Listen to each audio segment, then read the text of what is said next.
Hello everyone, Sully the Scourge here. Today I wanted to highlight what I think is one of the most underrated, underutilized parts of the BDO economy, specifically life skill economy, and that is melting gear to get the things you need for crafting.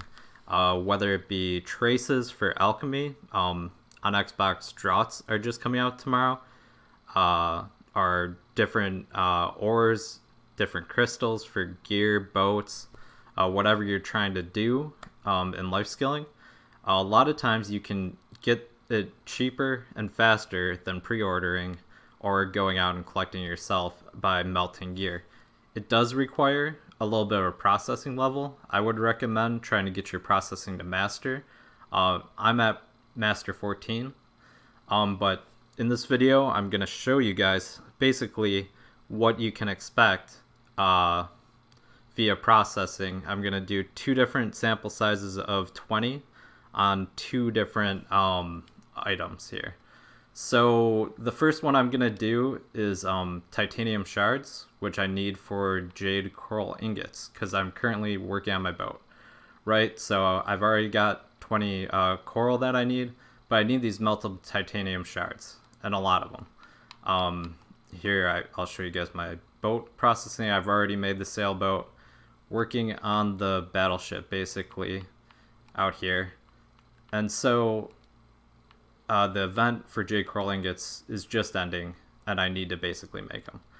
So what I'm going to do is buy some of the correct Rosar gear. Not every piece of Rosar gear melts down into melted titanium shards, but I'll show you guys one of them that does, which is the Archer offhand.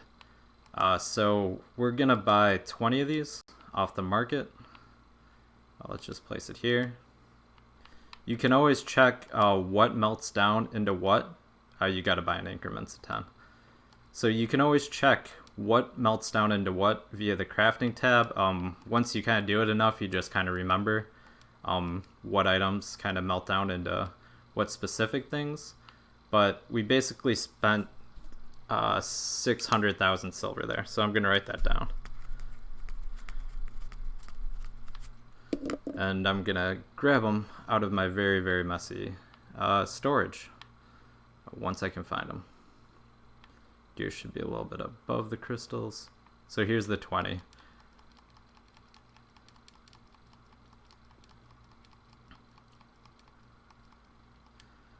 Again, we're trying to get melted titanium shards. I'm going to show you that on the Xbox market right now.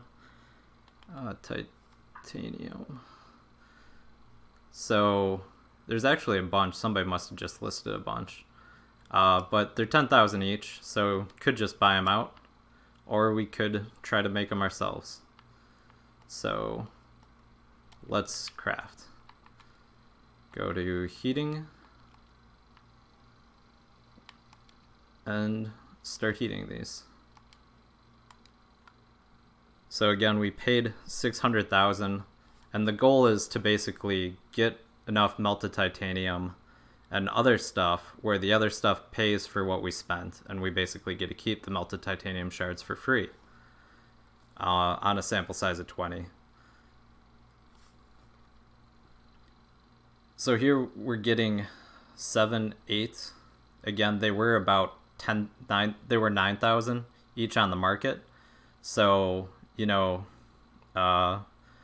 every one that we're getting, basically we're generating more value on the actual item by melting it than we paid for the item with the titanium shards, and we're getting these pure crystals now. We've already gotten 2 pure crystals.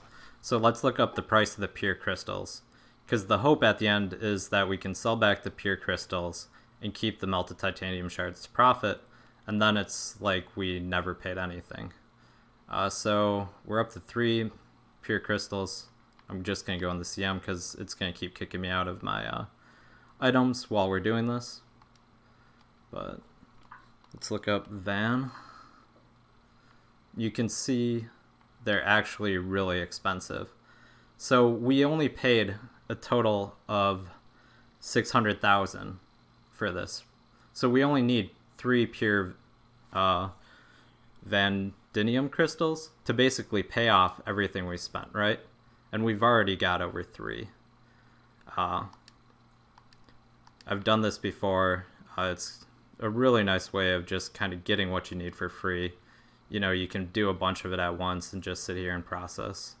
But again, you can see right there what we paid, less than 600,000. So we'd only need 3 of those pure crystals to pay off what we needed, and we have that. And we've already got basically 100 titanium shards for free.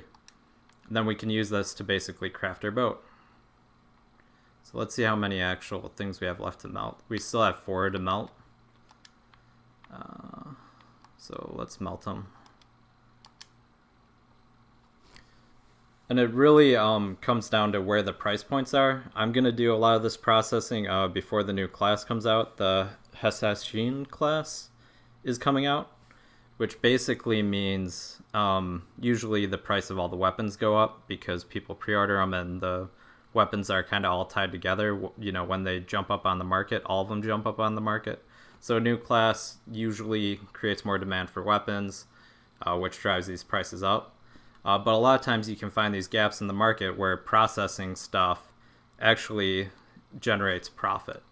And so, like I said, we figured out that we only needed 3 pure crystals to pay off what we spent. So we have 2 crystals as profit, and we got 150 titanium shards for free, which means we're able to craft our jade coral ingots that we wanted. So it's really easy. It didn't take long. At all. You know, there were titanium shards available to pre-order, but again, I find this very cheaper, especially if you're trying to save money. It's a lot cheaper than actually going and setting up the nodes and having to rework your whole system. You can get them from a Valencia node, but Valencia nodes are expensive, and so I'm able to make more jade coral ingots for my boat. So that's one example. The second example I'm going to do is the callus pendulums. Again, this is the night before the update. I probably won't publish this video until the update, but pure iron crystals are needed for the blue boat gear. Traces are needed for alchemy. So we're going to buy a bit of callus gear. Again, we're just going to do a quick sample size of 20 on callus gear and show you a different example. And then I'm probably going to end the video with one last little bit of a counterexample of like an item where the actual cost of the item more closely reflects the base components that melts down to. So let's just find one of these that has a ton. This has 140, so 131 at base. Cool. You know, let's just click here. Gonna have to buy 10 at a time, so 2 times we're gonna have to buy 10. Buy 10 more. And then, of course, clean out my inventory. If anyone's wondering why my inventory is so messy, it's because I like to keep one of everything in case I need it for crafting or in case I need it for a quest. It's just, I find it easier to keep one of everything in my warehouse. Luckily, I can keep a lot of stuff in the warehouse because they expanded it with Camel Blessing. Alright, so we should have 20 in our inventory. Let's start melting this stuff down.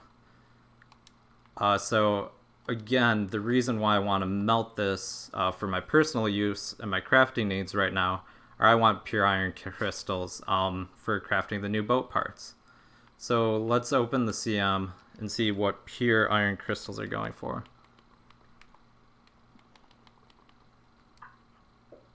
So they're pretty expensive. Again, there's a high demand because this new item's coming out and people want them. So 240,000 roughly for each pure iron crystal. And we didn't spend a lot, right? So we spent 260 times 2. So we spent 520,000 total, I think, on our callus weapons. So we only need a couple of crystals to at least make it worthwhile, which we've already gotten. We've got a pure iron crystal there. We had some higher. There was a pure iron crystal there. We can open our inventory and find where they're going. The only problem is it keeps kicking me out, but we've already got two. But we're also getting these other alternative materials that we can sell to recoup our costs as well. So one of the things we're getting here a lot, you're seeing, is Trace of Violence. So let's open up Trace of Violence.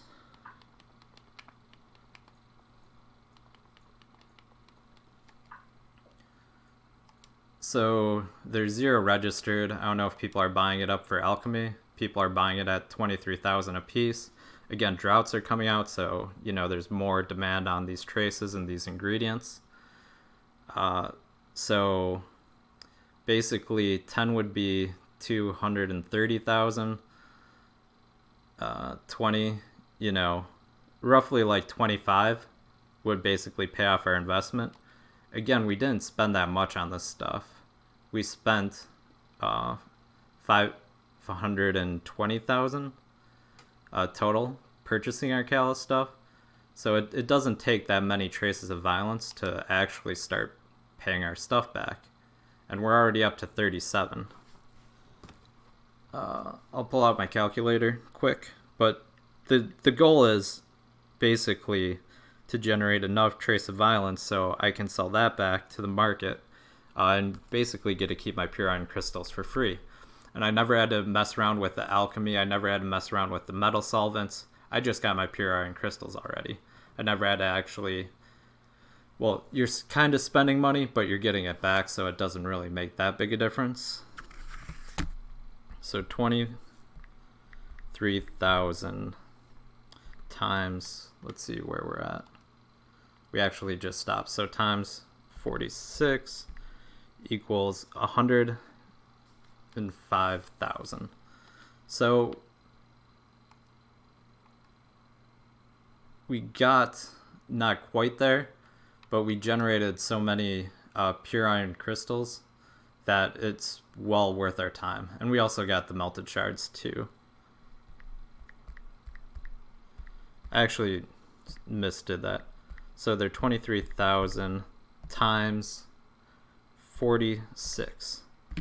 I definitely missed a 0 there. So this is like basically 1 million. And 1 million is definitely more than we spent. It's basically twice as much we spent. So we actually generated profit, and we got to keep all our pure iron crystals. And you can basically keep doing it as long as there's enough on the market.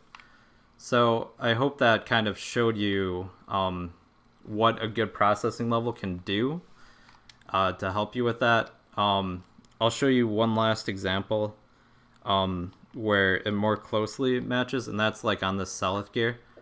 Like this green gear is pretty expensive compared to what we're buying. What we were buying before was all under 40,000 silver. But what we have here is items where the melted components more closely match the price of the gear, because this stuff melts down into Trace of Death. So if we search up Trace of Death, you can see it's expensive, and that's why Seleth gear is expensive. So these things are going to move around. It's really kind of up to you to find these windows where melting gear can be profitable or can fit your needs. So I hope that helped you. Sorry I kind of spaced out. I missed a 0 on my calculator there on the calculating the price of the Trace of Violence. But both of these should have easily been a profit level where I can sell back the excess resources and keep what I needed. And you basically keep going until the market runs dry of those pieces of gear, or you buy different classes. We just did some small sample sizes of 20. So thank you very much for watching.